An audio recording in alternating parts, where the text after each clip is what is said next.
So we're going to be working on chapter 24, page 115 in your theology book, called Jesus Comes to Us in the Holy Eucharist. And I think it's a really interesting topic for us to be talking about right now, because for many of us, myself included, it might be a long time since we've had the opportunity to receive the Eucharist. And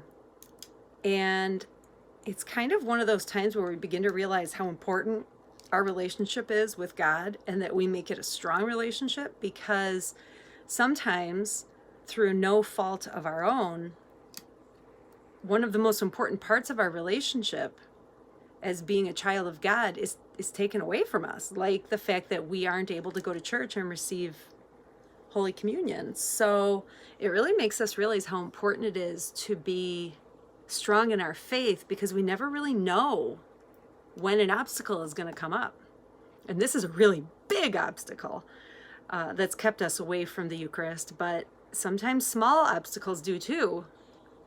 And then we have to get ourselves, like sin, for instance, and we have to get ourselves into confession. So anyways, I just think this is a really interesting time to be talking about this topic. Jesus comes to us in the Holy Eucharist. So let's start with 1 Corinthians. Because there is one bread, we who are many are one body, and we all partake in one bread. 1 Corinthians. Jesus once changed 5 loaves and 2 fishes into food for 5,000 people. This miracle of love amazed his followers. But later, Jesus promised them a far more wonderful bread. He explained that this heavenly bread would satisfy the hungers of the heart. Then he told them, "I am the bread of life. He who eats my flesh and drinks my blood will live forever." The Holy Eucharist is the bread of life that Jesus promised. We are very blessed because we can receive it at every Mass. Whenever we do, Jesus comes as a guest into our hearts. To prepare for our divine guest, 3 things are necessary. We must believe in him. We must be in his good graces, which means that if we have a grave sin in our soul, we must go to confession before receiving the Eucharist. We must not eat or drink anything, except possibly water or medicine, for 1 hour before he comes to us. These things prepare us properly to receive Jesus in Holy Communion. So that's interesting, boys and girls, because some of those things speak to preparing our heart to receive him.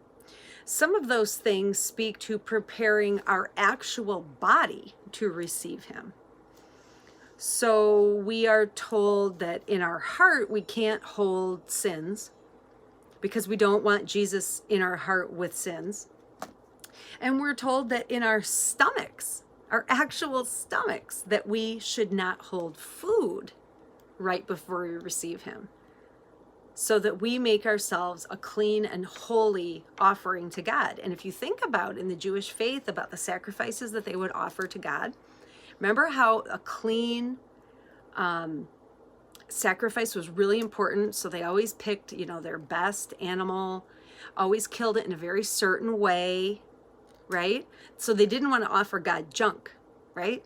So that's really interesting that we prepare ourselves, but not just physically and not just spiritually, but both. Once we receive Jesus, we kneel down to make a thanksgiving. Thanksgiving just means giving thanks. We may close our eyes to give him our full attention. We silently pray to him and he listens. So boys and girls, this is what you're doing when you go back and sit down. And this is where a lot of times we start to be distracted by the people that are walking by us. And sometimes I'll say to you, don't forget to say your prayer once you sit down, because it is a prayer of thanksgiving. It's like how we say a prayer before we sit down and eat a meal. We really can't forget that and get distracted by all the people that might be walking past us. Jesus already knows us completely, but he is pleased when we share our lives with him. During Holy Communion, we can tell him our disappointments and joys, our hopes and dreams. If we are having trouble being kind or good, Jesus understands. He will help us. If we want to be more obedient at home or at school, we can ask him to show us the way. Every time Jesus comes to us, he fills our soul with his own life. We become more and more like him. He gives us the strength to be generous, to be forgiving, to be kind. We become the grace-filled persons that God created us to be. And it's funny, that's what I was just thinking, is he gives us the strength to be generous, forgiving, and kind. And I was just thinking in my head, yeah, because he gives us graces. And then the very next line says, we become the grace-filled persons that God created us to be, that God has always wanted us to be. When we love someone, we never get tired of his company. We spend as much time with that person as we can. Think about how much more we want to enjoy the company of Jesus. The best way to stay close to Jesus is to go to Mass and to receive Holy Communion, even every day if possible. He is the food and life of our souls. If we share in his life on earth, he will one day invite us to live with him forever in heaven. And then we've got a quote from John. Your fathers ate the manna in the wilderness, and they died. This is the bread which comes down from heaven, that a man may eat of it and not die. I am the living bread which came down from heaven. If anyone eats of this bread, he will live forever. And the bread which I shall give for the life of the world is my flesh.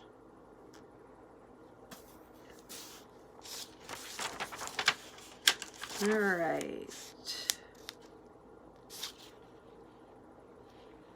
So we talked about 3 things that were necessary before we received communion. We talked about preparing, right? We must be in his good graces. Oh, wait a minute. First, we must believe in him. Then we must be in his good graces and go to confession before we receive, if necessary. And second, we must not eat or drink right before we receive him. And what I think I'd like to do is maybe spend some time talking about our first communions, which are really still so special. I mean, it really wasn't that long ago. So maybe we'll give some thought to that, and maybe we could do a little project about First Communion and really make it for the intentions of the second graders right now, whose First Communion has been kind of delayed a little bit. So we'll talk about that next, I think. Okay?